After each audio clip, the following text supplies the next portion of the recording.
Hi crafty friend, this is card number 42 in Full Deck Challenge 3. I have my postage stamps which are my constant in the colors I'm going to work with today. And our prompt was feathers. I have this feather sticker which I really want to use. I love the colors of it. And then I have a few black and white pieces that create a beautiful contrast that I'm going to use as part of my design today. And then my carryover item from last week is going to be the sentiment or wording. And it's going to be in the same style. I'm going to start by cutting this out. It's going to be part of my focal point. This and that alphabet page that you see in the background is from a little book of die cuts from Funky Fossil. Their link will be in the description box below. And because I know everyone is super eager to know what next week's prompt is, I'll announce it now. It is circles. So using that alphabet page and then the one that's got the black splatter, I'm just going to cut out strips to create my mini collage in the background of my card. Using Mod Podge and a paintbrush, I'm going to apply it to the face of the card. Once I've stuck down each piece, I do apply a layer of Mod Podge on top.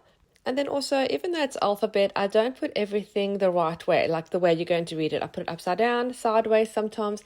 I think it just adds interest and makes it a bit more fun. I love including a little bit of collage in all my pieces. Besides the interest that it adds and the dimension, it's a great way to use up little bits of scraps that for me, I just can't throw anything away, even if it's a small scrap of paper. So it's a great way to use those up because we all know those piles can get pretty big.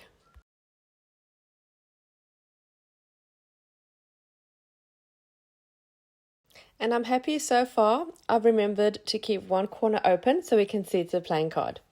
If you don't, that's also okay. There's no strict rule that it has to be shown as a playing card. I know some people aren't using playing cards. They may be just using a piece of cardstock.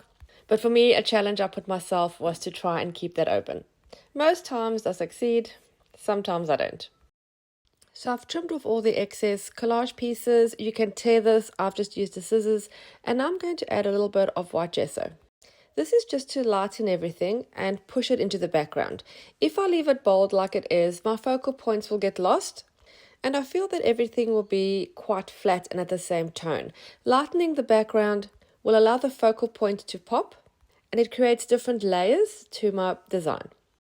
And if you have applied too much gesso like I did, you can just use a baby wipe while the gesso is wet to lift some of it off.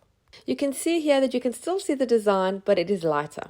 I'm going to use a black watercolor pencil to go all the way around the edge of the card. I dip the point of the pencil in the water and then just scrape it along the edge to give it a bit more definition.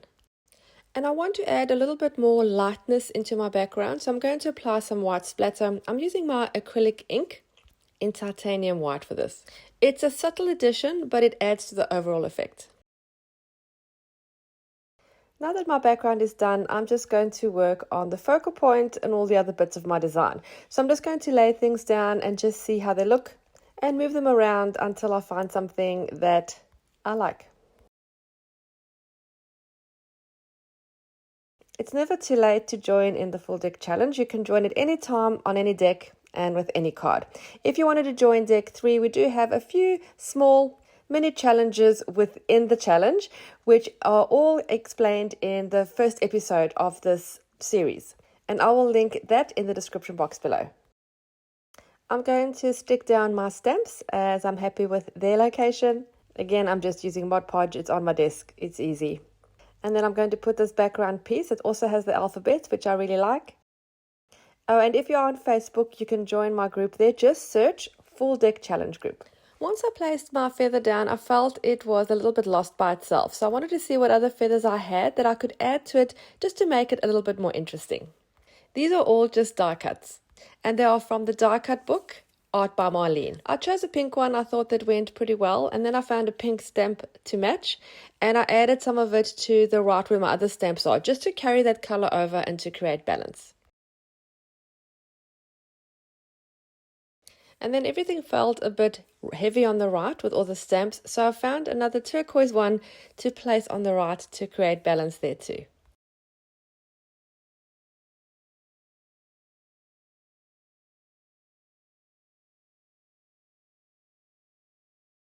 So as I mentioned, this feather is actually a sticker, but I'm not going to use it as a sticker. I'm just going to apply glue onto the back.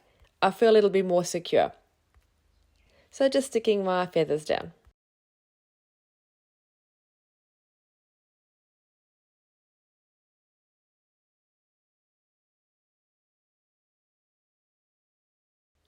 And then my sentiment, which if you remember was my carryover item from last week.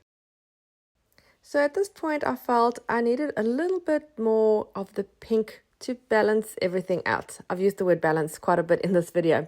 So what I'm doing is I'm taking the other half of that pink stamp that I used and I'm punching some circles out of that and the turquoise one. And then I'm going to just scatter those and glue them just around the card so the color is sort of continued on.